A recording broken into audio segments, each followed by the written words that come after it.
All been looking forward to the start of a new season. Man, this is what it's all about.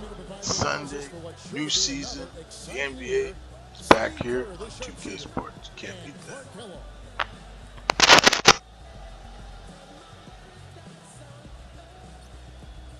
And to tip off opening night, let's check out the starting lineups.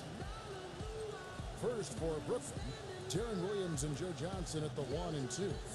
And inside out of Stanford University, a skilled post scorer with tremendous size, the 7-footer, Brook Lopez. Then it's Pierce, and it's Garnett in at the 4 slot. And for Cleveland, Irving and Waiters, the guards. And inside, a towering 7-footer, maybe the most imposing big man in the game. All-star center, Andrew Bynum. Then it's Alonzo G, and it's Thompson in at the 4 spot. He'll be the Nets off the tip.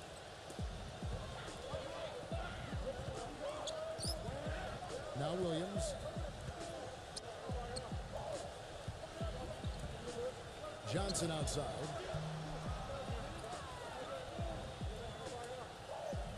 Lots of room.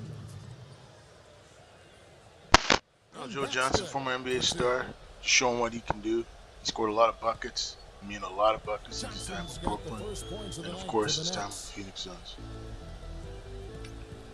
Part of those great Suns teams in the 2000s, late 2000s, early 2000s. You know, the Cavs have been very mindful of remaining flexible in terms of the salary cap. And when you do this, you set yourself up to perhaps make a big splash in free agency at some point, and you know what's coming. They might have a chance to re-sign LeBron in 2014 with how their books look. Here's for 3. And Andrew Bynum pulls it down. And here we go with Thompson running it up the court. Shots good by Williams. That's what it is these days. It's all about cap room, cap space. And even in 2025, teams are still trying to get under the apron. For a while, the Cavaliers looking to maybe mend some bridges and bring LeBron back into the mix when he gets free agency next year. Their books are certainly in order for it, Steve, and it might happen. Hey, you never know. I mean, nobody expected LeBron to leave in the first place, so why not give yourself an opportunity? You are in his backyard in terms of LeBron's hometown, so I like what the Cavs have done. They've added young talent, but they've maintained flexibility just in case.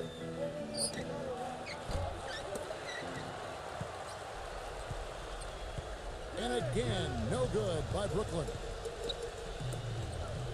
Cavaliers have gone 1 of 3 for the field to start this one so far. All right, let's go over to the sideline with Doris Burke. I had a chance to talk with the head coach for Brooklyn. I asked him if there was an X factor in this game, a player they couldn't forget about, and he said it would have to be Tristan Thompson, the power forward out of Texas. He said Thompson is still developing from a skill standpoint, but his motor is really off the charts. You always have to find him and get a body on him when the shot goes up because the guy never takes a play off. Guys, they've been forewarned. We'll see if they take it to heart. Thanks, Doris. Here's Johnson. Tristan Thompson picking up that last bucket. Shoots it. Misses off the left iron. Well, head coach Jason Kidd, that's a phrase I didn't expect to hear this quickly, but Kidd wasted no time. Only a matter of weeks after he announced his retirement as a player, he was named the head coach of the Brooklyn Nets. And, it's going to be interesting to see the transition. Kidd, obviously great basketball IQ, so well respected as a person in the league. I think it's just a matter of time before he really finds his footing and becomes an excellent coach. Gets the bucket.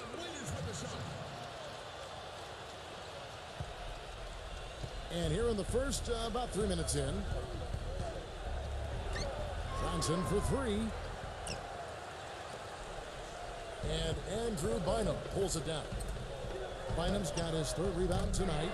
And back to Coach Jason Kidd, Clark, a rookie at the coaching profession, but one of the most intelligent and respected point guards over his 19 years in the NBA. Yeah, always respected as a leader, and his basketball IQ off the chart. So I think he's one of the few guys that could go right from playing to being a successful head coach.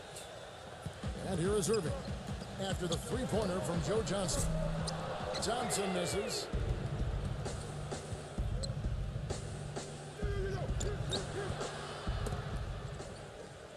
And we're just over 3.5 minutes into the first quarter. And he should thank the defense for those 2 points. Really, nobody paid him any mind there. You know, Darren Williams suffered a lot of injuries in the first half of last season and finally got healthy in the second half, and it showed. He was fantastic during the last 30 or 40 games or so. And I think now with all this talent around him, the situation is perfect for Williams to reestablish himself as one of the elite players in this league. Makes it off the glass. Williams has got his second bucket of the game to go. Man, a gaping hole in the defense that time, and he didn't waste any time getting through it. And a new group out there on the floor for the Nets. The Cavaliers trail by 3. And for Williams last season, he seemed to get better, Clark, as the season wore on. Not usually the case with injury. But I think he, like a lot of players, Kevin, may have still been recovering from the grind of the condensed schedule 2 seasons ago. You know, he started playing in Turkey before starting that tough, shortened season. So you factor in Team USA play in the summer. He put a lot of wear and tear on his body, and I think it just took a while for it to rebound.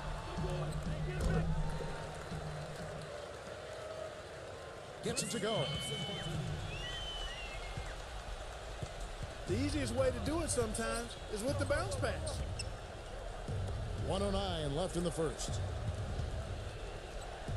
Terry with it, guarded now by Irving.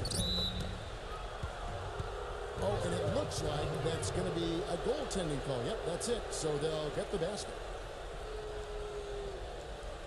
He got there late, but you do have to like the aggressiveness to go after the block. But that one's going to count. That whistle got a big response from this crowd, and it was not a favorable one, let's say. I'll tell you what, the fans can't believe that they made that call. That was a good rebound right there, but they haven't been very strong on the glass so far. Well, they've got to meet the energy that they're facing right now. It's so important to battle on the board.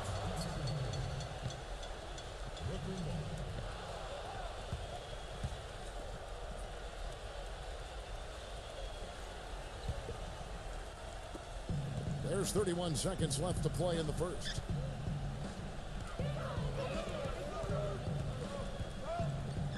Taylor against Irving. Back to Kirilenko. Outside, Taylor. Down to 5 on the shot clock. The Nets need to get a shot off here. Turnaround Jay.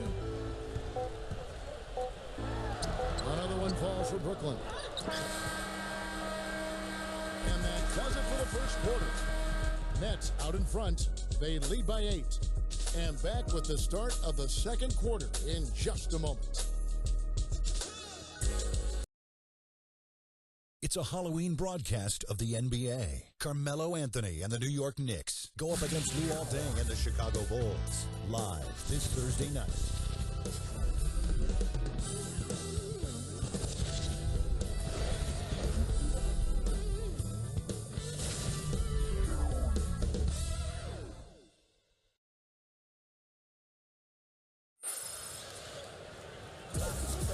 Now the second quarter getting ready to start up. The Nets had a really solid debut season in Brooklyn last year. They made the big move in trading for Joe Johnson, but they also made some small adjustments that paid off for them as well. Moment now to see how the schedule is looking for Brooklyn. They'll be playing host to Miami for their next game. That game will be a quick pit stop before hitting the road again. I know I'll be looking out for the final score in that Heat game. It should be a close one. Brooklyn leading by 8. Well, Clark, as you said, a lot of people thought they would just be a top-heavy team with their starters doing a lot of the heavy lifting. But, Steve, they got contributions from all around. Well, they didn't have big-name players on the bench, but they had some guys like Bloch and Evans who were kind of under the radar, but came in and played very well for this team a year ago. Now, of course, you got big names across the rosters of the Nets. Now let's send it to Doris from the sideline. Yes, guys, the Brooklyn Nets going all in this season. With a team payroll of about $100 million, they have an additional luxury tax bill of around $75 million. Guys, the owner's sparing no expense in constructing this roster. But no question, a high burden of expectation for what they'll achieve. It's championship or bust. No doubt about that. Thank you, Doris. I love his kind of mid to long range jump shot. It's a specialty of his, especially in catch and shoot situations. You're exactly right. He's a very skilled catch and shoot type of player. I mean, it adds a dangerous element to his game that he can make that jump shot. Well, I love that aggression. Forget about the tip. Just grab the thing and slam it home. Well, what a way to get second chance points. Man, don't take any risks. Just put that ball back in the hoop. Guys, Reggie Evans is a ferocious rebounder. He is actually the picture next to the definition of glass eater at both ends of the floor. I mean, last season, he led the league by a long margin in rebounds per minute. And the first timeout called of the game for Brooklyn. And it's interesting with Reggie Evans, as physically as he plays, Steve, he's not afraid to embellish some contact the other way. Well, most players like Evans, who maybe aren't the most physical